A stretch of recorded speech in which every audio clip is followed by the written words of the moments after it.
Well, she has no regrets. That's what National Security Advisor Susan Rice now says about the talking points she delivered on 5 different Sunday morning talk shows right after the Benghazi attack. Here's what she said in September of 2012. Information, the best information and the best assessment we have today is that, in fact, this was not a pre-planned, premeditated attack. That what happened initially was that it was a spontaneous reaction to what had just transpired in Cairo as a consequence of the video, that people gathered outside the embassy, and then it grew very violent. Those with extremist ties joined the fray and came with heavy weapons, which unfortunately are quite common in post-revolutionary Libya, and that then spun out of control. But we don't see at this point signs that this was a coordinated, planned, premeditated attack. And now, after more than a year of fierce criticism, Rice still standing by her remarks. Do you have any regrets?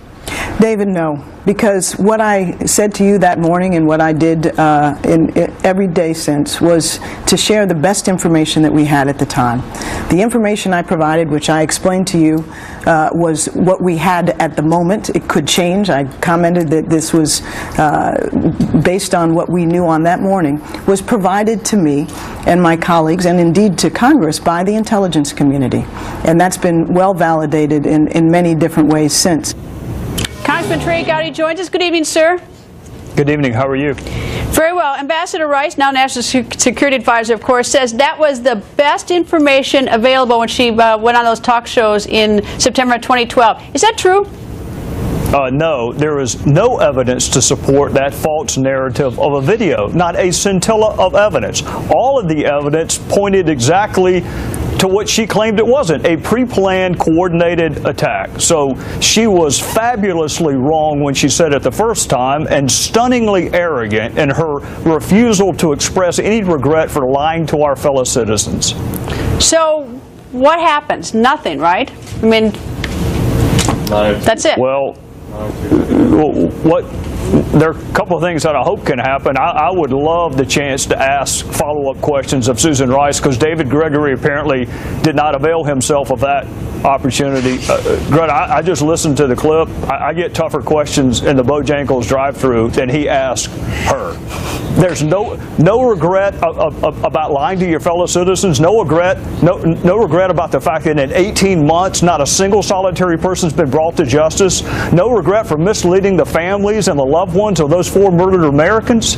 I can certainly help her if she is struggling to come up with an area of regret.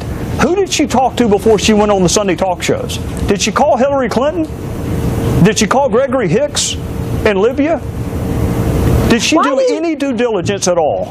Why do you think that she said that on that day? I mean, she says it was the best information. You say that that's not true. What was the motive? I still don't get the motive for coming up with the silly video story. What was the point of that one? Well, I think the most plausible explanation is we can either tell the truth, which undercuts the narrative that the president's been engaged in during the campaign. Remember, we were in the midst of a campaign. Al-Qaeda's on the run and Osama bin Laden is dead.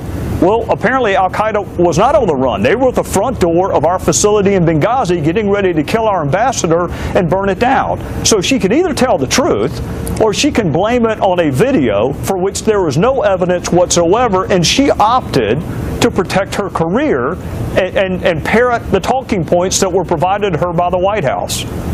You know what I regret is that, and this is what I would like to do, is I believe that in Washington, when you don't want to say something, you just stamp it classified, and then nobody gets to see it for 10, 20, 30, 50 years, whatever. I would like a really, fair analysis about whether documents associated with this in the possession of the administration should be classified, or whether the American people ought to be able to see them. I think there's a gross overclassification in this country, and I would bet that a lot of those documents would give us a lot of straight information on what went down. Well, you're right. A lot of the classified documents are classified to protect political careers, not to protect national interests. But I think it also bears on another point. There are 4 committees that have been looking into this for 18 months. And to my knowledge, not a single one has had the opportunity to ask the follow-up questions that David Gregory failed to ask on Sunday. It may be time to put our efforts together with a select committee with subpoena power, because as you know, I can't subpoena anyone. I can't subpoena the greeter at Walmart. I have no subpoena power. The committee chairman and the speaker do. And I'm about ready to ask Ms. Rice some questions under oath, not David Gregory type questions about what's your favorite color, but real serious questions about why you had so little intellectual curiosity as to question the talking points that you were asked to parrot. Did you ask anybody to prove to you that this was a video? Or did you just go out and parrot it? Well, if the speaker does and the chairman does issue a subpoena, make sure it also includes one for documents and try to get all those documents that are now classified, because I think that they will either corroborate or make somebody out to be, telling even bigger fibs. But anyway, Congressman, always nice to see you, sir. Yes, ma'am. Thank you.